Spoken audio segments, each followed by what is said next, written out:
So I'm going to bring an article to your attention from the Jerusalem Post. This article is from 2015. There was a guy named Boris Nemtsov who was a public political person. He was anti-Putin, and he was gunned down in the street a couple of years ago. And it turned out that Boris Nemtsov was born Jewish but raised Orthodox. So someone at the Jerusalem Post decided that they should write an article about whether Nemtsov's murder has anything to do with anti-Semitism, because many Jewish people can't really think about anything other than their own Jewishness. So anytime something happens to someone who's Jewish, they respond by seeing anti-Semitism everywhere. Anti-Semitism is real. But you can see this with black people too in America. Anytime something bad happens to a black person, the knee-jerk response is, well, it's probably due to racism. And it doesn't help that there are a whole bunch of political entrepreneurs who are black whose entire career is about promoting victimhood. And it doesn't help that there are a whole bunch of political entrepreneurs and nonprofits and lawyers whose entire career is finding anti-Semitism and trying to get either community recognition or reparations or something out of it. So those things are constantly being brought to your attention and to mine because there are armies of people who do nothing except look for this kind of stuff. And if they don't find any easily, they'll probably just make it up. Which is not to say that racism against blacks isn't real and that anti-Semitism isn't real. But people are looking for those things and pointing it out way more often than they're looking for, crimes against white people because that they're white. So that's just a fact, and I don't think anyone can argue with anything that I just said. It's totally true. So let's get back to this article. Nemtsov murder reminds Russian Jews of lingering anti-Semitism. The most interesting thing that I found from reading this article is this quote. And this is from a professor, a Russian Jewish professor whom they're interviewing.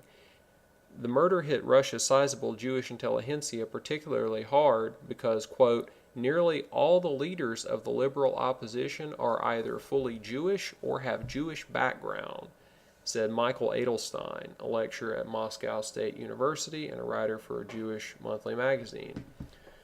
So I think the curtain just kind of broke a little bit. You would know probably if you have Jewish people in your country that Jewish activists are usually on the forefront of any kind of social movement, especially the liberal progressive side, but the conservative stuff too. Like Andrew Breitbart, for example, he was Jewish, and he was one of the most influential conservatives of the past 15 years in America. And I don't have enough time or energy to list all of the Jewish people on the liberal progressive side in America.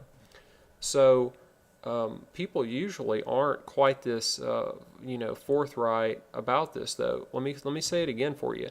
Nearly all the leaders of the liberal opposition are either fully Jewish or have Jewish background. That's kind of strange, isn't it? That one ethnic group would be completely on one side of the issue, which is anti-Putin. So it's not necessarily a good thing or a bad thing, but it is what it is. And since it's coming from the Jerusalem Post, I don't see how this could be a lie. These are basically the people themselves who are the liberal opposition saying who they are and what they are. So the way that I got onto this was someone sent me a different article, which was a guy who's currently writing for Bloomberg, and he wrote a really shitty piece about how the American public's stupid and nationalism's bad and, Trump only won because of dirty tricks. So I said, well, who the hell is this guy? And I went to his Wikipedia page, and for some reason, his Wikipedia page has to tell us that he's Jewish, and then it linked to this article. And he's one of the Russian Jewish journalists who's being mentioned here. And the reason why he hates nationalism in America is because he's an anti-nationalist himself. When things in Russia didn't start going the way that he wanted them to go, he, up and left and moved to Berlin where presumably he could, become part of an internationalist class who just jumps from country to country rather than trying to fix any of their own problems at home. At any rate, I thought that this was worth bringing to your attention. So, again, just to wrap this up, all of the liberal opposition to Putin in Russia is apparently fully Jewish or has Jewish background, according to the Jerusalem Post.